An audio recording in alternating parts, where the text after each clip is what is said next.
Bien, bonjour à toutes et tous. Je vais d'abord commencer par nous présenter. Je m'appelle, pour ma part, Pierre-Manuel Berthier. Je suis professeur des universités, en poste à l'université Lumière Lyon 2 et spécialiste en droit du travail. Et à mes côtés, Florence Debord, également professeure des universités, également en poste à l'université Lyon 2, spécialiste en droit du travail également, et plus précisément encore en droit du travail applicable aux travailleurs du secteur public. Alors, nous allons ici vous présenter les résultats du rapport d'expertise que nous avons réalisé au sujet de la note grève adoptée le 12 janvier 2025 au sein du CNPE de Bugey. Ce rapport est structuré en deux parties. Une première partie est consacrée à la légalité externe. Alors, dans notre jargon juridique, on entend par là, par légalité externe, toutes les considérations relatives à la façon dont la note grève a été adoptée, à la procédure qui devait être suivie et à la compétence juridique de son auteur pour poser des modalités, des limites relatives à la grève au sein de la centrale. Dans la mesure où, nous y reviendrons, le droit de grève est un droit constitutionnellement garanti, tout dirigeant d'entreprise ne peut évidemment pas réglementer de sa seule décision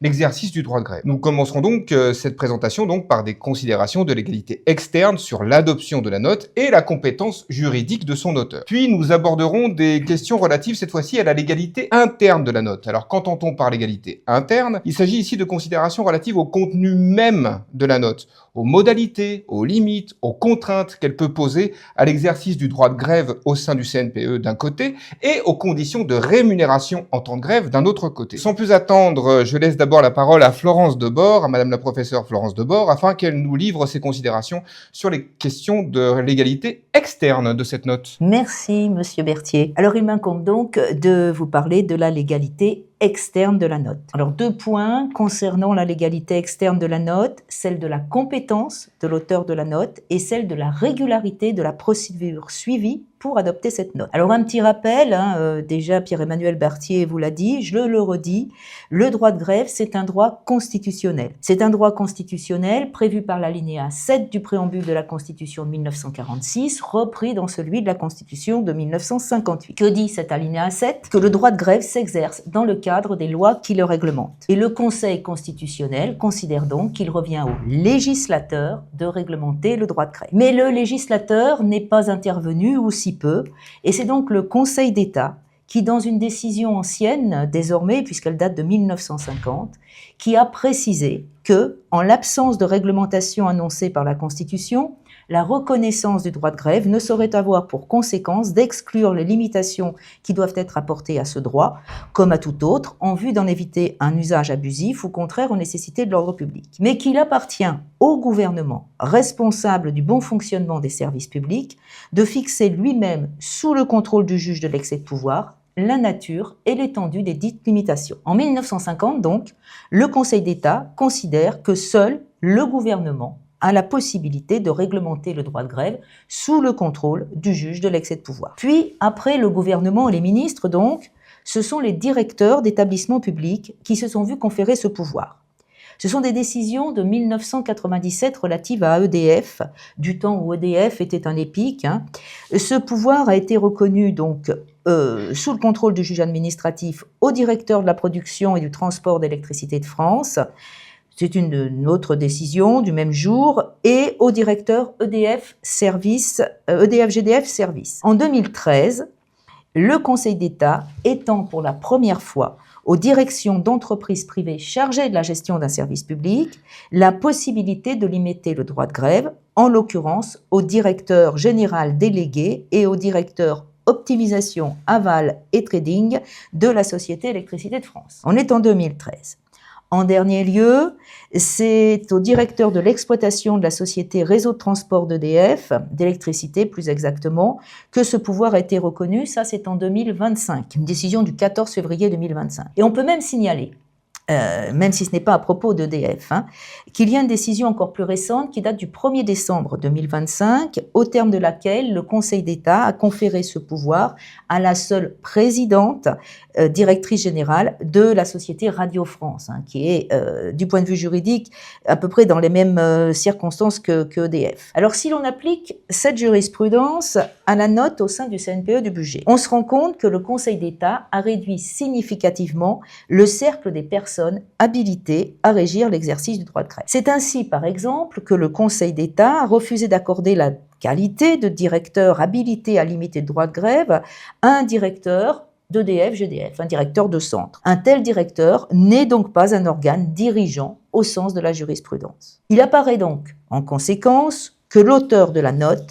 est incompétent ou incompétente pour apporter des restrictions au droit de grève, qui est encore une fois un droit constitutionnel. Ça, c'est sur la compétence de l'auteur de la note. En ce qui concerne la procédure d'adoption maintenant, que la note contienne des dispositions qui relèvent du règlement intérieur, ou qu'il s'agisse d'une mesure relative à l'organisation et à la gestion, à la marge générale de l'entreprise, notamment en matière de santé et de sécurité, cette note aurait dû être soumise au CSE. Alors concernant le règlement intérieur tout d'abord, les dispositions de la note en relèvent incontestablement. Il est certain depuis longtemps que les entreprises publiques ou privées gérant un service public, industriel et commercial relèvent par principe du droit privé. Ainsi, les entreprises gérant un service public sont comme les autres entreprises soumises aux dispositions des articles L1321.1 et suivants du Code du travail. Qu'est-ce que cet article 1321.1 du Code du travail? Cet article précise que le règlement intérieur est un document écrit par lequel l'employeur fixe exclusivement les mesures d'application de la réglementation en matière de santé et sécurité dans l'entreprise ou l'établissement, notamment les mesures d'instruction prévues à l'article L4122-1 du Code du travail, les conditions dans lesquelles les salariés peuvent être appelés à participer à la demande de l'employeur au rétablissement des conditions de travail protectrices de la santé et de la sécurité des salariés dès lors qu'elles apparaissent compromises, et les règles générales et permanentes relatives à la discipline, notamment la nature et l'échelle des sanctions. La note maintenant. Alors en ce qui concerne les dispositions relatives à la santé et à la sécurité, le Conseil d'État explique que le règlement intérieur doit comporter des mesures de sécurité, même si elles restreignent l'exercice du droit de grève. Cela est de jurisprudence constante. Par exemple, le Conseil d'État considérait que relever du règlement intérieur des mesures de sécurité prévues dans une usine spécialisée dans le traitement de la fabrication de produits réputés dangereux, comportant certaines restrictions à l'exercice du droit de grève. Des règles de sécurité applicables à tout moment, mais dictant des obligations qui peuvent occasionnellement et indirectement limiter l'exercice du droit de grève, aussi relève du règlement intérieur. Alors lorsque la note prévoit le maintien de la sécurité du personnel en toutes circonstances, qu'elle impose que l'ensemble des tâches liées à la sécurité du personnel soient réalisées totalement et avec la même rigueur, quelles que soient les circonstances, elle modifie les mesures pour l'application de la réglementation en matière d'hygiène et de sécurité dans l'entreprise et donc l'établissement et relève donc du règlement intérieur. La note indique aussi que la désignation du personnel d'astreinte relève du pouvoir de l'employeur qui fixe les conditions dans lesquelles les salariés peuvent être appelés à participer au rétablissement des conditions de travail protectrices de la santé, de la sécurité des salariés et des biens aussi, dès lors qu'elles apparaissent compromises. Cette disposition, on la trouve au paragraphe 7.2 de la note et ça constitue l'exacte reproduction du deuxièmement de l'article L1321.1 du Code du travail. Il est donc incontestable que la note aurait dû être soumise au CSE puisqu'elle comporte des dispositions relatives à la santé et à la sécurité. Mais ce n'est pas tout. La note comporte également des règles relatives à la discipline. Ces règles relèvent par nature du règlement intérieur. D'ailleurs, ça avait été fait pour ça en 1982. C'est une parenthèse. La note retient, par exemple, l'existence d'une faute lourde quand elle précise que le non-respect de ses propos et de ses propres dispositions, est sanctionné dans le cadre de la procédure disciplinaire au sens de la circulaire PERS 846 ou de la procédure prévue par l'article L1333-10 du Code de la défense. La qualification faute lourde relève de la compétence du juge et non pas celle de l'employeur. Et si l'amélioration de garantie disciplinaire des salariés s'impose effectivement à l'employeur, la corrélation entre la qualification de la faute et la sanction, elle, est inopposable aux salariés et ne peut en aucun cas s'imposer au juge. De jurisprudence constante, la faute lourde requiert l'intention de nuire à l'employeur ou à l'entreprise. Or, en préqualifiant la faute lourde, sans permettre au juge d'exercer son contrôle, et donc celui de l'intention de nuire, la note porte atteinte au droit de grève et contrevient, par voie de conséquence, à l'article L1321-3, cette fois du Code du travail, selon lequel le règlement intérieur ne peut pas contenir de dispositions apportant aux droits des personnes et aux libertés individuelles et collectives des restrictions qui ne seraient pas justifiées par la nature de la tâche à accomplir, ni proportionnées au but recherché. Les dispositions de la note relèvent donc incontestablement du règlement intérieur. Et lorsqu'un document porte sur le contenu du règlement intérieur, il en constitue une adjonction. Et la procédure d'adoption du règlement règlement intérieur doit être respecté. Le règlement intérieur et les notes de service qui le complètent ne peuvent produire effet que si l'employeur a accompli les diligences prévues par l'article L. 1321-4 du Code du travail. Et si l'on combine cet article L. 1321-4 avec le suivant, c'est-à-dire L. 1321-5, le règlement intérieur ne peut être introduit qu'après avoir été soumis à l'avis du CSE. Cette procédure est applicable à tout document comportant des obligations générales et permanentes dans les matières prévues à L. 1321-1 et L. 1321. Pour les juges, que ce soit le juge judiciaire, Cour de cassation, le juge administratif, Conseil d'État, eh bien, ces juges, ils considèrent que l'employeur qui ne justifie pas avoir préalablement consulté les représentants du personnel et communiqué le règlement intérieur à l'inspecteur du travail ne peut pas reprocher au salarié un manquement aux obligations dictées par le règlement intérieur et donc par cette note de service.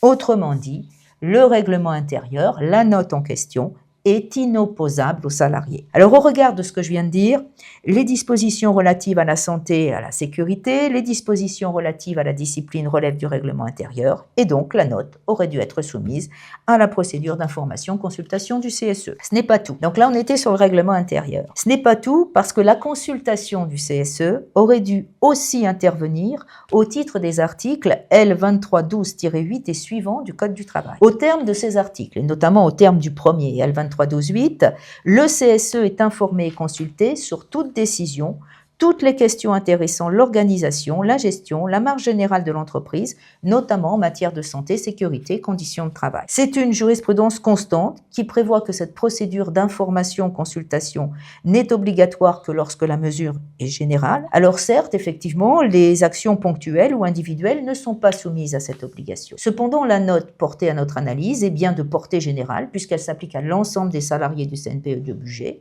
De plus, elle n'est pas ponctuelle, son application n'étant pas limitée dans le temps. En ce qu'elle modifie considérablement, comme l'a décrit Yannick Lemarié dans son rapport, l'organisation du travail dans certaines circonstances, la grève, il s'agit bien d'une mesure importante et durable devant faire l'objet de la procédure d'information-consultation du CSE. Sur ces deux points, le CSE aurait donc dû être consulté et la note est inopposable aux salariés. Je vais laisser la parole à Pierre-Emmanuel Berthier pour nous parler de la légalité interne, cette fois, de la note. Merci Florence. Donc après avoir parlé des résultats de l'expertise qui concernent donc la légalité externe de la note, la procédure de son adoption et la compétence juridique de son auteur, il convient maintenant de relever les aspects relatifs à la légalité interne de la note, c'est-à-dire d'une part l'ensemble des modalités, des limites que cette note pose à la grève survenue au sein du CNPE et d'autre part des conditions de rémunération en temps de grève. Alors sur les modalités et les limites à la grève d'une part, qui sont posées donc par cette note. Alors il convient déjà de rappeler que le droit de grève est en France, rappelons-le une nouvelle fois, un droit constitutionnellement garanti,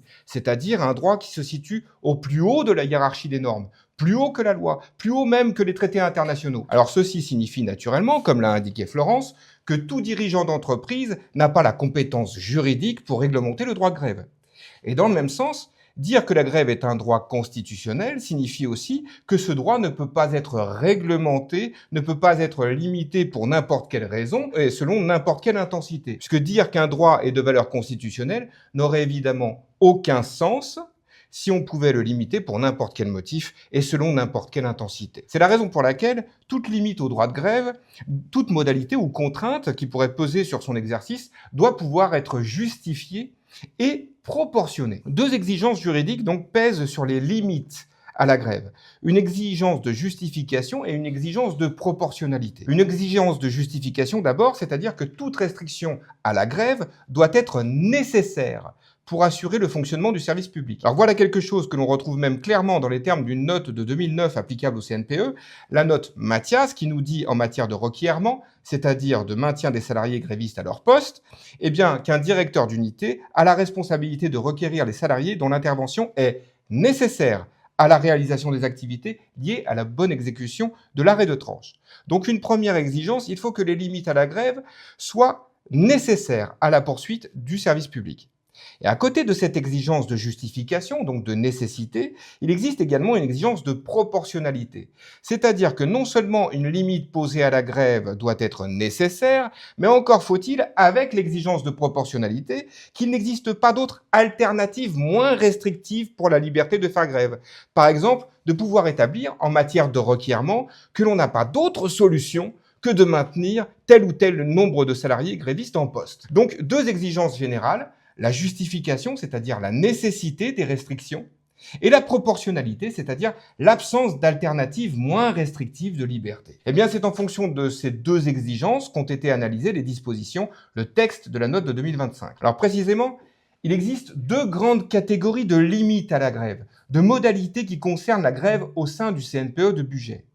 Des limites qui vont d'abord concerner l'exercice individuel du droit de grève par chaque salarié. C'est-à-dire, quelles sont les contraintes, les modalités qui vont peser sur lui lorsqu'il fait grève? Par exemple, l'obligation de se déplacer sur son lieu de travail en temps de grève, le fait de retourner chez lui à ses frais, s'il ne fait pas partie de l'équipe minimum, ou encore le fait de commencer la grève en même temps. Donc une première catégorie de modalités, de limites, concerne l'exercice par chaque salarié de son droit de grève. Puis on trouve une autre catégorie de limites qui concerne cette fois-ci les effets du mouvement de grève, c'est-à-dire des limites qui consistent à atténuer les effets de la grève dans l'optique d'assurer, selon la note, la sûreté nucléaire, la sécurité des biens et des personnes. On a commencé par l'analyse des limites à l'exercice individuel du droit de grève par chaque salarié. Et à ce titre, deux choses ont retenu notre attention. La première concerne les déplacements des salariés grévistes pour assister au débrief et pour constituer l'équipe minimum. La seconde concerne l'obligation pour les salariés de commencer la grève en même temps. Alors sur les déplacements des salariés d'abord, c'est-à-dire l'obligation de se rendre à la centrale, notamment pour constituer l'équipe minimum, et pour les salariés grévistes qui ne sont pas maintenus, le fait de retourner chez eux à leurs frais. Alors il convient d'abord de relever que si le fait de se déplacer à la centrale pour assister au débrief et pour l'équipe minimum est devenu visiblement une habitude pour les salariés du CNPE, il n'empêche que cette obligation fait figure d'exception en droit, puisqu'on ne retrouve jamais une telle obligation dans tous les textes légaux qui organisent un service minimum, que ce soit dans le service public des transports terrestres, dans le transport aérien, dans le domaine de la radio, etc., etc. Donc la note fait donc figure d'exception, puisqu'elle prévoit une modalité que le législateur ne prévoit lui-même jamais, et que la fameuse note BENA elle-même, qui est très souvent citée dans la note de 2025, ne prévoyait pas non plus une telle obligation. Se pose donc ici la question de savoir s'il n'existe pas de solution alternative à cette obligation de se déplacer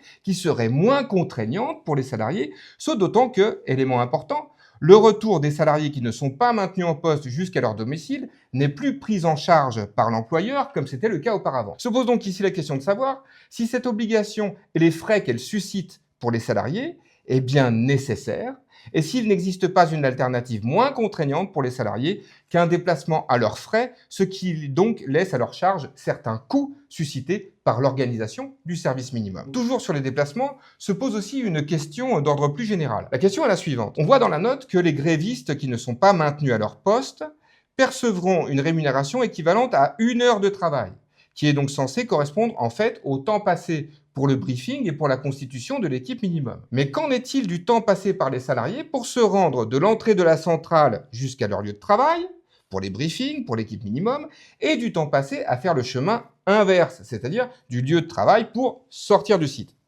Alors c'est un point sur lequel la note reste assez silencieuse. Les salariés ne devraient-ils pas être rémunérés du temps passé à faire ces allers-retours? Précisément, ce déplacement interne à la centrale ne devrait-il pas être qualifié de temps de travail effectif, donc être rémunéré comme tel? Pour répondre à cette question, il convient de rappeler quelque chose d'essentiel. Le salaire n'est pas la contrepartie des tâches que le salarié accomplit pour le compte de son employeur. Le salaire est d'abord et avant tout la contrepartie de la subordination.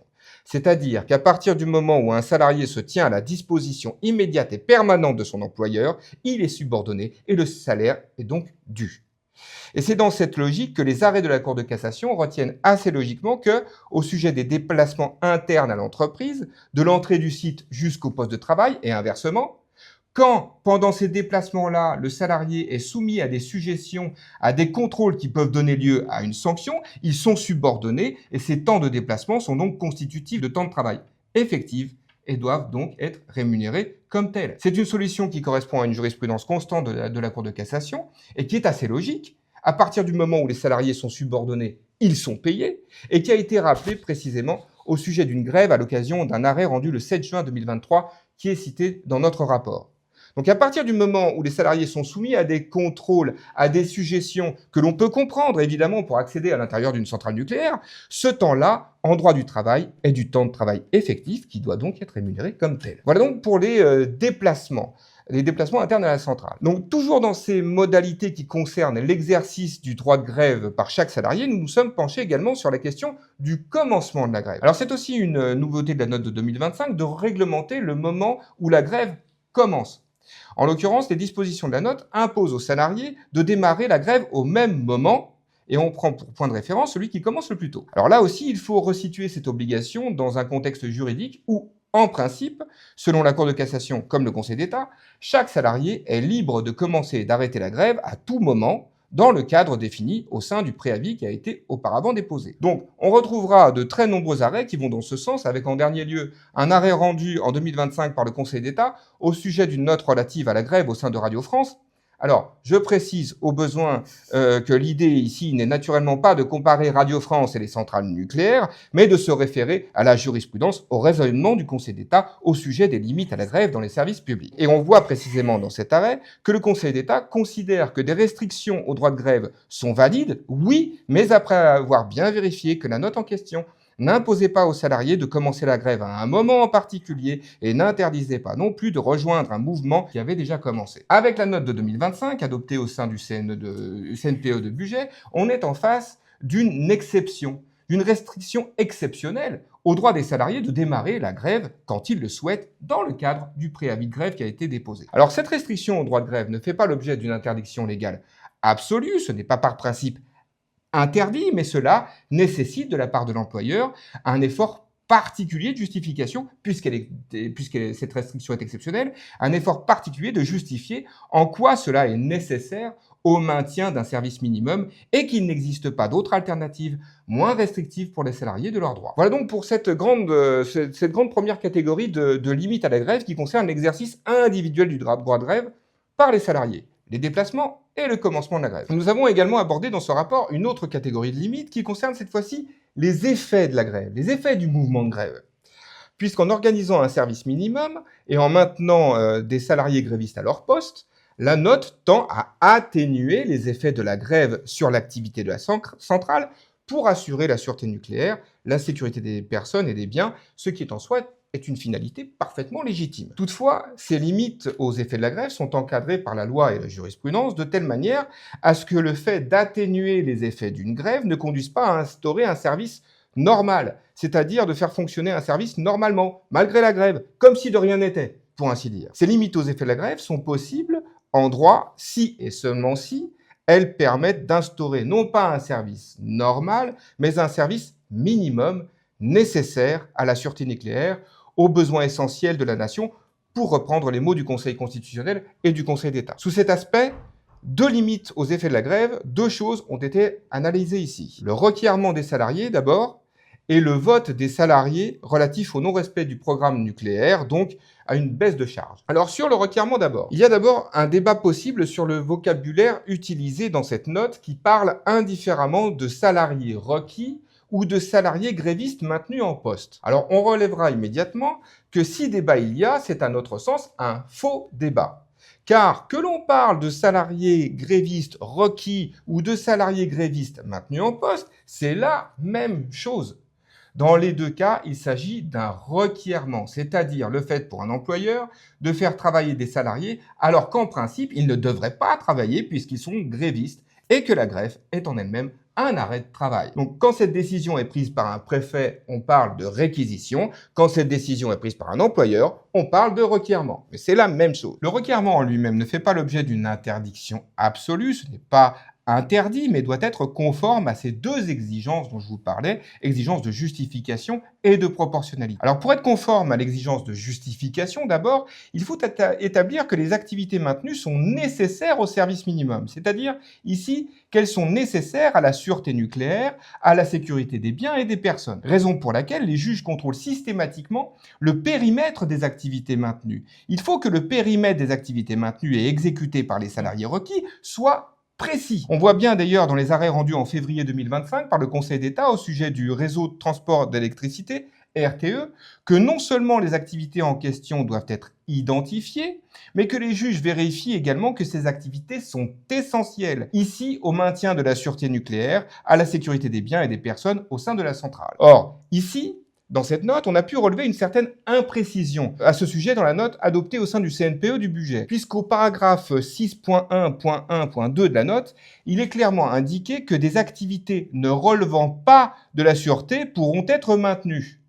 La note dispose en effet, je cite, « Au regard de l'évolution constante de la réglementation technique, certaines activités nécessitent un strict respect de celle-ci, y compris lors d'un mouvement social, bien que ne relevant pas de la sûreté. » Par exemple, le par exemple signifie que la liste n'est pas exhaustive, les contrôles avant rejet. Une certaine imprécision donc sur les activités maintenues pour assurer la sûreté nucléaire ou la sécurité des biens et des personnes, quand la note se réfère elle-même, sans être exhaustive, à des activités qui, selon ses propres mots, ne relèvent pas de la sûreté nucléaire. Donc il y a ici comme une sorte de contradiction dans les dispositions de cette note, qui consiste à dire que le requérement des salariés est justifié par la sûreté nucléaire, mais que les salariés requis pourront faire des choses qui ne relèvent pas de la sûreté nucléaire. D'où un problème déjà en termes de justification, de précision des activités maintenues au titre du requérement. Au nom de l'exigence de proportionnalité, cette fois-ci, il convient d'établir qu'il n'y a pas d'autre alternative possible au requérement d'un certain nombre de salariés,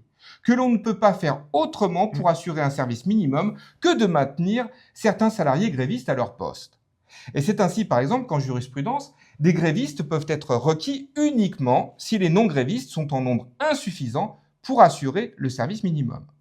On est toujours dans cette idée qu'il ne doit pas exister de solution alternative au requérement, qu'on ne peut pas faire autrement que de requérir les salariés.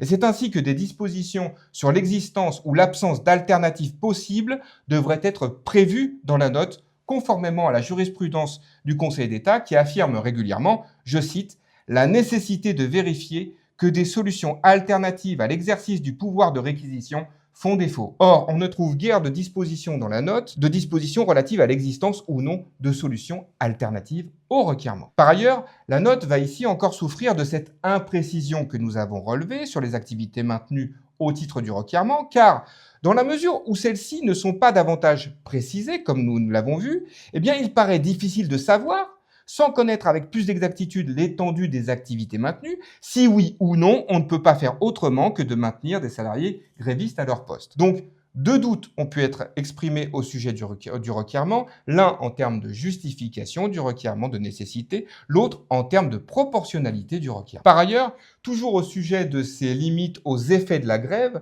nous nous sommes interrogés au sujet d'une nouveauté apportée par la note de 2025, le vote des salariés quand une organisation syndicale appelle à une baisse de charge au non-maintien du programme nucléaire. Que l'on organise un tel vote entre les salariés, pourquoi pas? Rien ne s'oppose juridiquement au principe d'un tel vote. Mais ce qui nous a interrogés ici est le fait que ce vote intervienne après la constitution de l'équipe minimum et que, par conséquent, les grévistes qui ne sont pas maintenus en poste, eh bien, ne prendront pas part à ce vote. Ici, on peut relever deux questions, deux difficultés. La première est qu'on est donc en face d'une disparité de traitement entre des salariés grévistes. Certains voteront, pas d'autres.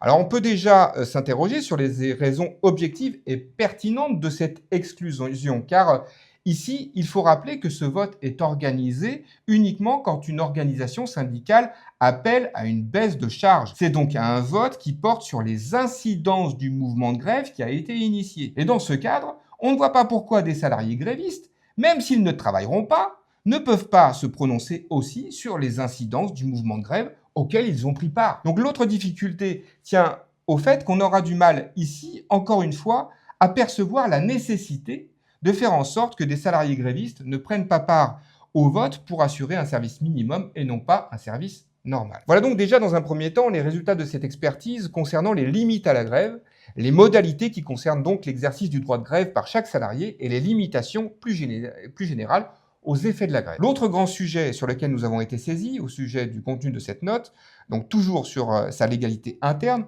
concerne les rémunérations en temps de grève sur lesquelles je serai plus court. Alors, Sur les rémunérations en temps de grève, d'autre part. Alors il convient ici de rappeler que la rémunération des grévistes fait l'objet en droit de plusieurs protections, de plusieurs prohibitions dont certaines sont très anciennes. Globalement, un salarié gréviste ne peut subir aucune pénalité financière du fait qu'il soit en grève. Dans ce sens, toute retenue salariale qui ne serait pas liée à la durée de l'arrêt de travail ou au travail que le salarié a fourni pourrait tomber sous le coup d'une prohibition très ancienne, la prohibition des sanctions pécuniaires. Par ailleurs, d'autres règles en droit du travail régissent les différences de rémunération qui peuvent exister en temps de grève entre les salariés, qu'il s'agisse de différences de rémunération entre les salariés grévistes, je parle ici du principe d'égalité de traitement, ou qu'il s'agisse des différences de rémunération entre les grévistes et les non-grévistes. Je parle ici de la prohibition des discriminations pour fait de grève. Avant d'analyser donc la note à la lumière de ces différentes règles, donc la prohibition des sanctions pécuniaires, l'égalité de traitement, la non-discrimination, il nous est apparu essentiel de revenir sur quelques éléments de contexte juridique. Puisqu'en droit du travail, en principe, les retenues sur salaire appliquées aux salariés grévistes sont calculées en fonction de la durée de l'arrêt de travail. Alors la retenue peut être proportionnelle ou forfaitaire suivant les cas, mais en tout état de cause, quand un salarié gréviste est requis et qu'il n'arrête donc pas son travail, ce dernier est payé intégralement de la rémunération qui lui est due. Il s'agit du même principe que j'évoquais tout à l'heure. Le salaire est la contrepartie de la subordination. Quand un salarié est subordonné, eh bien il est payé. Ce n'est pas la méthode retenue au sein d'EDF depuis la note BENA, ou devrait-on dire les notes BENA, adoptées à la fin des années 1980. Puisque la rémunération des salariés maintenus à leur poste de travail n'est pas intégralement due. Le salaire versé résulte d'une évaluation forfaitaire du travail fourni par les salariés afin de maintenir un service minimum conforme à la sûreté nucléaire. Ces activités représenteraient 20% du travail fourni. Et donc les salariés seront ainsi rémunérés dans bien des cas à hauteur de 20% de leur salaire, en plus d'une heure de travail due au titre de l'organisation du travail au sein du CAR concerné. La note BENA constitue en elle-même une exception au régime du contrat de travail, selon lequel, comme je l'ai indiqué, le salaire est la contrepartie de la subordination. Si le salarié se tient à la disposition immédiate de son employeur, il doit être intégralement payé. C'est une exception donc, mais il faut savoir, et nous le rappelons dans notre rapport, que le principe de cette rémunération forfaitaire de 20% a été admis par la Cour de cassation et par le Conseil d'État, donc par les deux juridictions suprêmes françaises. Alors sur ce point toutefois, il convient de souligner deux choses très importantes. La première est que cette rémunération forfaitaire de 20% est valable si et seulement si les salariés exécutent les activités nécessaires à la sûreté nucléaire, à la sécurité des biens et des personnes, et pas autre chose. La seconde est que la note de 2025 adoptée au sein du CNPE ne constitue pas la stricte reproduction des notes BENA. Ce n'est pas une simple mise en application des notes BENA. Il convient en effet de souligner que les notes BENA envisagent cette rémunération forfaitaire de 20% en cas de non-respect du programme nucléaire pour les personnels de la conduite et pas lorsque le programme nucléaire est maintenu. Or, la note 2025 envisage cette rémunération forfaitaire que le programme nucléaire soit maintenu ou pas. Et c'est donc avec ces éléments de contexte juridique que nous avons analysé la note de 2025 au regard des trois règles que j'ai évoquées, la prohibition des sanctions pécuniaires, l'égalité de traitement, la non-discrimination. Alors les sanctions pécuniaires, d'abord, sont depuis longtemps interdites en droit du travail, c'est même une des prohibitions les plus anciennes, et en matière de grève, il y a sanctions pécuniaires quand, notamment, une retenue sur salaire opérée par un employeur excède la période pendant laquelle le salarié a arrêté de travailler, ou également quand la rémunération perçue est déconnectée du travail fourni par les salariés. Alors, sous l'angle de la prohibition des sanctions pécuniaires, la note appelle deux observations particulières. Alors, il faut d'abord rappeler que si le principe de la rémunération forfaitaire de 20% a été admis en jurisprudence, les juges prennent toujours le soin de vérifier que les salariés ainsi rémunérés assurent seulement les activités nécessaires au service minimum. Si les salariés exécutent des tâches qui ne relèvent pas ici de la sûreté ou de la sécurité, il convient alors de les rémunérer normalement. Or, nous l'avons vu, la note de 2025 affirme expressément que les salariés de la conduite pourront exercer certaines tâches qui, selon ses propres termes, ne relèvent pas de la sûreté nucléaire. Donc voilà pour la première observation. En droit, les salariés de la conduite peuvent être payés à hauteur de 20% si et seulement si ils n'exercent que des tâches nécessaires à la sûreté. Or, selon la note, ils peuvent exercer des tâches qui ne relèvent pas de la sûreté. Seconde observation, et toujours sous l'angle des sanctions pécuniaires, il convient en effet de rappeler ici que la note BENA n'envisageait l'abattement forfaitaire que dans les seules hypothèses où le programme nucléaire n'était pas maintenu. Tel n'est pas le cas de la note de 2025 qui étend l'abattement forfaitaire aux situations dans lesquelles le programme nucléaire est maintenu. Et ce seul exemple, tiré du contenu même de la note, donne à voir que l'abattement forfaitaire de 80% est à la base déconnecté du travail fourni, puisque cet abattement est le même que le programme soit maintenu ou non, alors que le travail fourni par les salariés sera par hypothèse différent, suivant que le programme soit maintenu ou pas. Donc il n'est donc pas à exclure que l'application de cette note donne lieu à des situations qui relèveraient juridiquement des sanctions pécuniaires prohibées. Dans le même sens, plusieurs problèmes ont pu être soulevés en termes d'égalité entre les salariés grévistes d'abord, et d'égalité entre les salariés grévistes et non grévistes ensuite. Alors sur l'égalité entre les salariés grévistes d'abord, ce qui pose donc la question de l'égalité de traitement entre ces salariés. Nous avons en effet relevé que la note de 2025 prévoyait parfois des conditions de rémunération différentes parmi les salariés grévistes. Alors le principe d'égalité de traitement en matière de rémunération impose de rémunérer également des salariés placés dans des situations identiques. Et donc, par application de la règle d'égalité de traitement, toute différence de rémunération établie entre les salariés d'un même employeur doit pouvoir être justifiée par des critères objectifs et pertinents. Et cette règle d'égalité s'applique également en temps de grève et impose à l'employeur de pouvoir justifier, selon des raisons objectives et pertinentes, que certains salariés grévistes sont avantagés par rapport à d'autres salariés grévistes. Alors précisément, les raisons de cette différence de rémunération doivent être pertinentes. Exigence de pertinence qui se comprend mieux à travers un exemple simple. Un employeur décide de rémunérer plus certains salariés que d'autres pour prendre en compte une plus grande quantité de travail fournie par certains salariés que par d'autres, ce qui en soi n'est évidemment pas interdit. Mais cette disparité sera pertinente si les salariés mieux rémunérés travaillent plus que les autres. En revanche, une telle différence de rémunération ne sera pas pertinente si les salariés mieux rémunérés ne travaillent pas plus que les autres. Sous cet angle, nous nous sommes interrogés sur les dispositions de la note qui concernent la rémunération des salariés grévistes qui sont d'astreinte.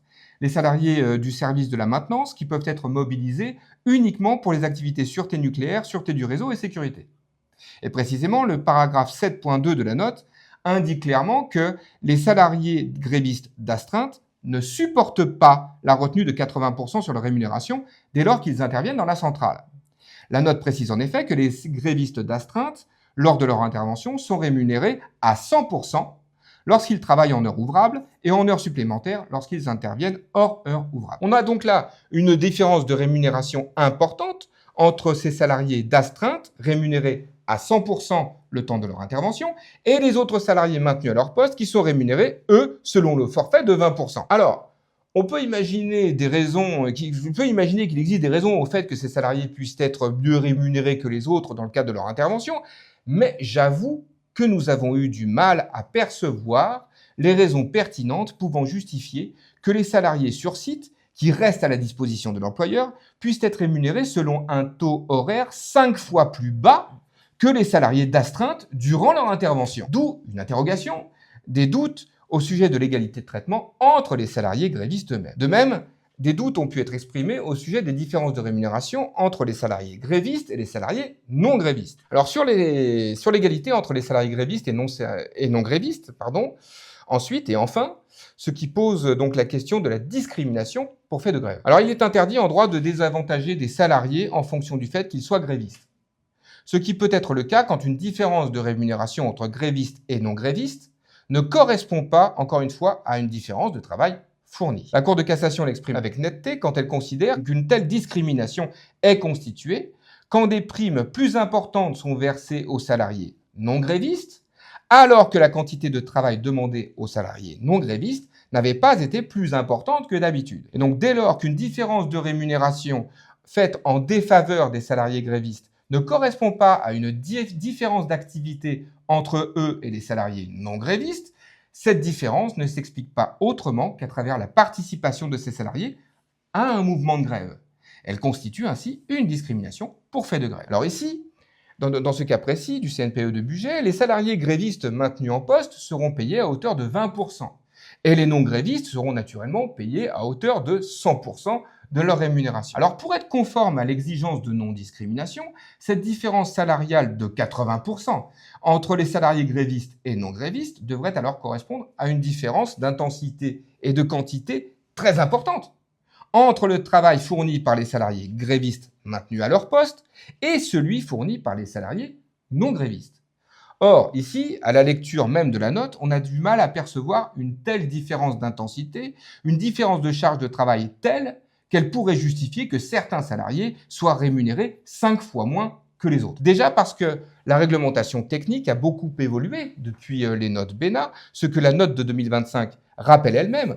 Le travail a changé, les exigences techniques ont changé, y compris pour les salariés maintenus en poste, pour assurer la sûreté et la sécurité des biens et des personnes. Bref, on n'est plus en 1988. Par ailleurs, cette différence de charge de travail n'apparaît pas non plus au terme de la note quand elle prévoit explicitement, je cite, que l'ensemble des tâches liées à la sûreté nucléaire est réalisé totalement et toujours avec la même rigueur, quelles que soient les circonstances. Il en est de même au sujet précisément de la sécurité des personnes et des biens, je cite, « Le principe du maintien de la sécurité du personnel en toutes circonstances impose que l'ensemble des tâches liées à la sécurité du personnel soient réalisées totalement et avec la même rigueur, quelles que soient les circonstances. Ainsi, que les salariés soient grévistes ou non grévistes, ils se tiennent tous à la disposition permanente de l'employeur pour assurer avec la même rigueur la sûreté nucléaire, la sécurité des personnes et des biens, et intervenir en conséquence. » Et cette différence est d'autant moins marquée, par exemple, pour les salariés du service protection de site, dont le cœur de métier consiste justement à assurer la sécurité des biens et des personnes. Or, dans la mesure où la sécurité doit être assurée avec la même rigueur, en temps de grève ou en temps normal, on ne voit pas bien ce qui change, on ne voit pas bien en quoi l'intensité du travail des grévistes maintenus en poste baisse, au point qu'ils puissent être payés selon un taux horaire 5 fois plus bas que celui des salariés non grévistes. Or, si cette différence de rémunération en défaveur des grévistes requis n'est pas justifiée par une charge de travail beaucoup plus lourde assumée par les salariés non grévistes, alors cette différence de rémunération ne semble pas pouvoir s'expliquer autrement qu'à travers la participation de certains salariés à un mouvement de grève, ce qui pourrait être constitutif donc d'une discrimination pour fait de grève. Donc en somme, et sans prêter une quelconque intention à l'employeur de sanctionner ou de discriminer les grévistes, il apparaît que la mise en œuvre de cette note pourrait donner lieu à des situations qualifiables en droit de sanctions pécuniaires, d'inégalité de traitement, voire de discrimination pour fait de grève. Voilà, nous en avons terminé avec la présentation de ce rapport sur la grève. Nous espérons avoir été clairs et nous vous remercions de votre attention.